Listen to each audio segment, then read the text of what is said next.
助けてほしいかナナに。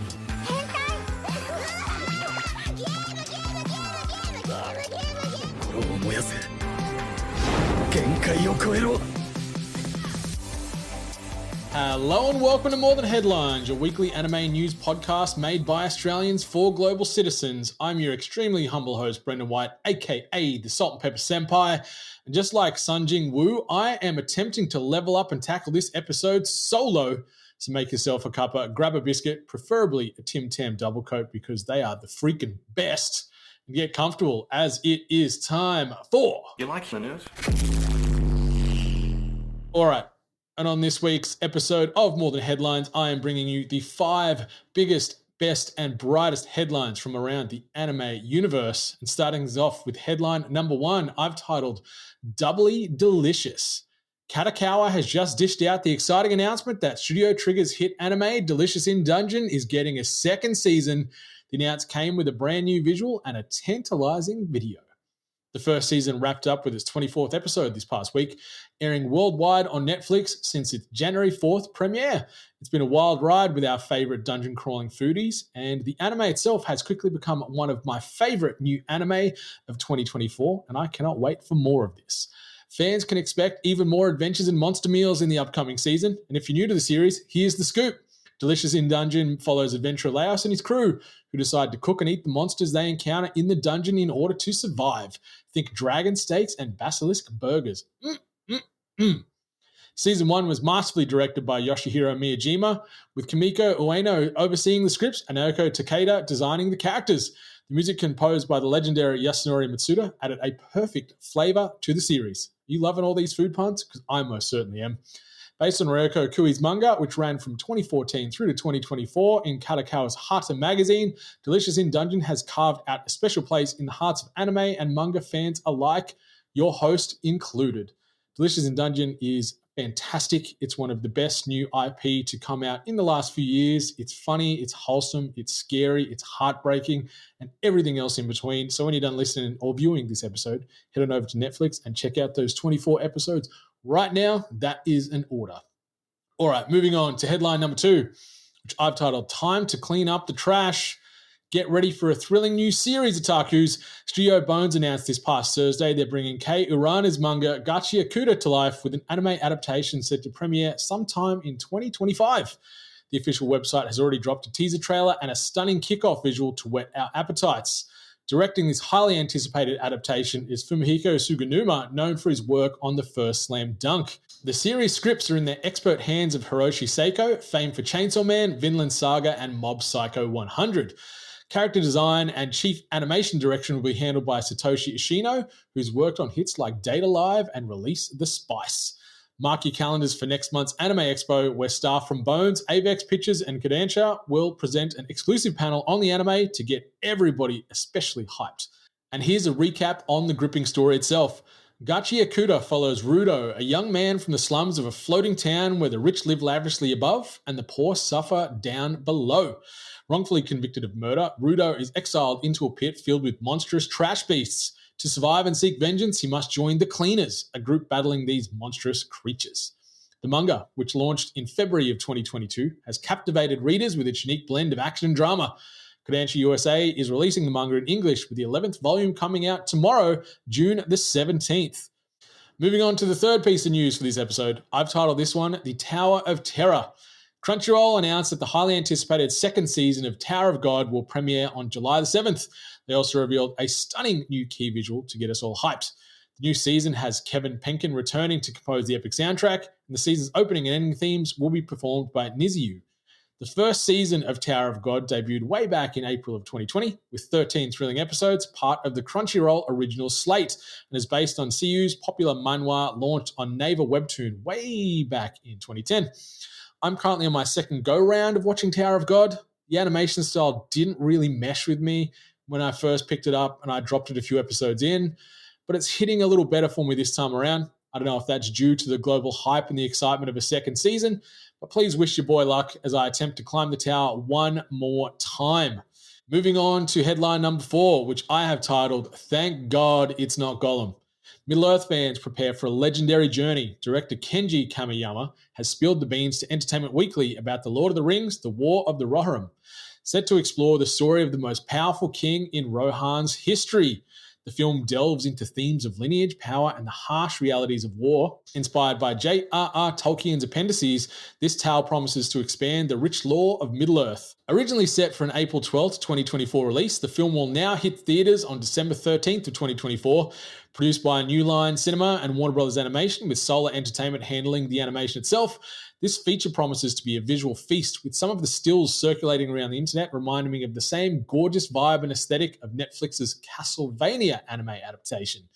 The star-studded cast includes Brian Cox as Helm Hammerhand, King of Rohan, Gaia Wise as Helm's daughter Hera, Luke Pasqualino as Wolf, a Dunlenning Lord, Miranda Otto reprising her role as Eowyn and serving as the film's narrator. Other cast members include Lorraine Ashbourne, Yazdan Kufuri, Benjamin Wainwright, and more. Described as an original anime feature, The War of Rohirrim will showcase a legendary battle that helped shape Middle-earth, with Joseph Chu producing and a screenplay by Jeffrey Adis and Will Matthews. The film also boasts Oscar winner Philippa Bowens as a consultant, ensuring it stays true to Tolkien's vision. Moving into the fifth and final piece of news for this week's episode of More Than Headlines, I've titled Dust Yourself Off Tarnished. Hey Elden Ring fans, we've got some exciting news that's sure to bring a smile to your face amidst the countless amounts of deaths you're probably experiencing in-game. Famitsu.com's special portal for Elden Ring announced a brand new comedy manga titled Elden Ring Distant Stories from the Lands Between. This hilarious new series by manga author Hirochi, known for Star Wars visions, is set to launch on the 4th of July on Katakawa's Comic-Who website. This heartwarming manga is an omnibus collection of what-if scenarios featuring your favorite NPCs from the game.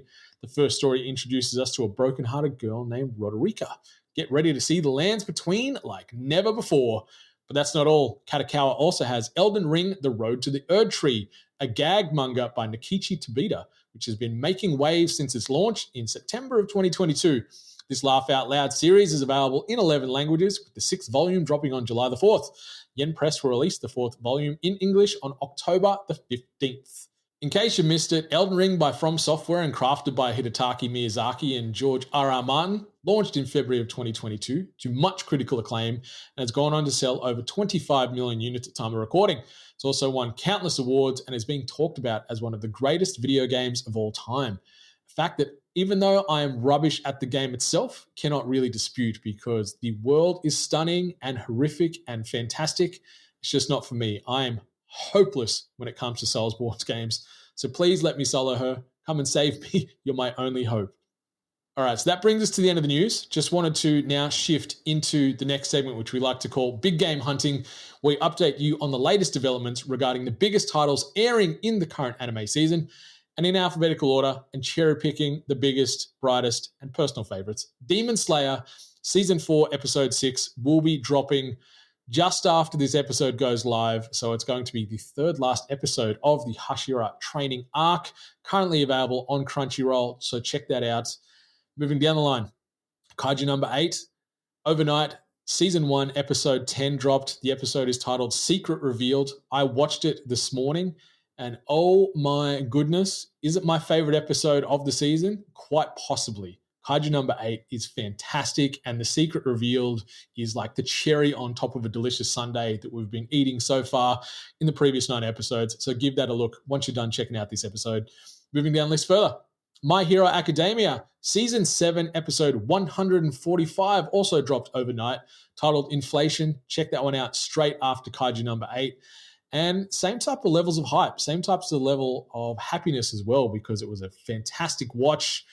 Super stressful though. I have no idea what's going to happen in the battle for All for One versus One for All, but we shall see.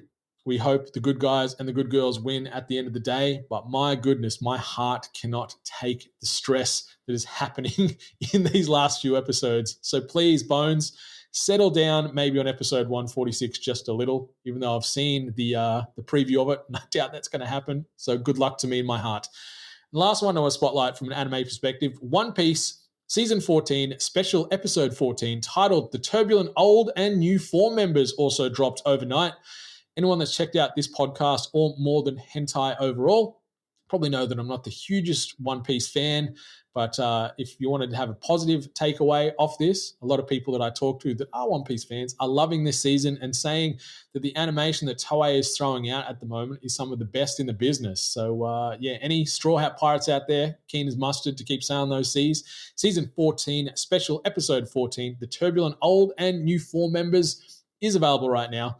And anime adjacent again, we've had an announcement this past week from Akatsuki Games saying that they are developing and releasing the tentatively titled Kaiju Number 8, The Game.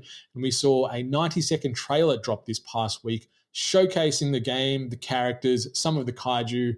The game's going to be releasing via Apple's App Store as well as Google Play and Steam. So it's primarily just a mobile-focused type of game. But the CG that we saw in the trailer itself looked nice. Character models looked really good. The kaiju looked really freaky. And I'll probably give it a spin when it drops. Just hope it's not too predatory and void of many, many microtransactions because I'm a sucker for that kind of stuff. So please leave me be, Akatsuki Games, and just make something equally as good and great as the anime adaptation, as well as the manga. The latest chapters just keep getting better and better. Listeners, viewers, and otakus, that brings us to the end of episode 4 of the More Than Headlines podcast. Thank you so much for stopping on by. This is going to be my last solo session for a while as my rival Courtney Smith returns to the co-hosting chair next week for episode 5. But yeah, thanks for tolerating me and my singular voice the last 2 weeks. I've been podcasting for like 8 years now, and crazy to think that these last 2 episodes are the first ever solo podcast I've ever done. So hopefully they were as fun for you as they were for me.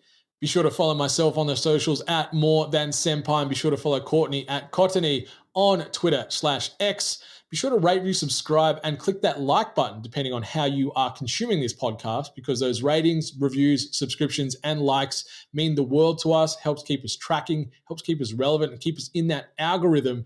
If you are checking us out on YouTube or TikTok, those likes and also those comments mean the world to us. So yeah, let us know what you're watching, and also let us know what you're thinking about the podcast so far. Happy to evolve and change and shape this thing called More Than Headlines together. So yeah, feedback, good, bad, or otherwise, is always, always appreciated. And once you're done rating, reviewing, subscribing, and liking, head on over to morethanhentai.life. That is our hub for all things More Than Hentai, as well as all things More Than Headlines. You get yourself some tasty merch over there. So whether that be t-shirts, hats, hoodies, and everything else in between, you'll find it all over there at morethanhentai.life. The URL is safe to search. So if you are on the work network, don't worry about anything crazy coming up and the boss raising an eyebrow. It is all good. And who knows, maybe there's a nice shirt there for your boss to look and feel as good as they ever have. And while you're over there at morethanhentai.life, you can join the Sugoi Squad from the low, low price of $1 per month. You get exclusive access to perks and content you will not find anywhere else on planet Earth. But listeners, viewers, and otakus, whether your anime be subbed, dubbed, or still yet to come, enjoy yourself, and much love to all the gorgeous waifus and husbandos out there. Goodbye.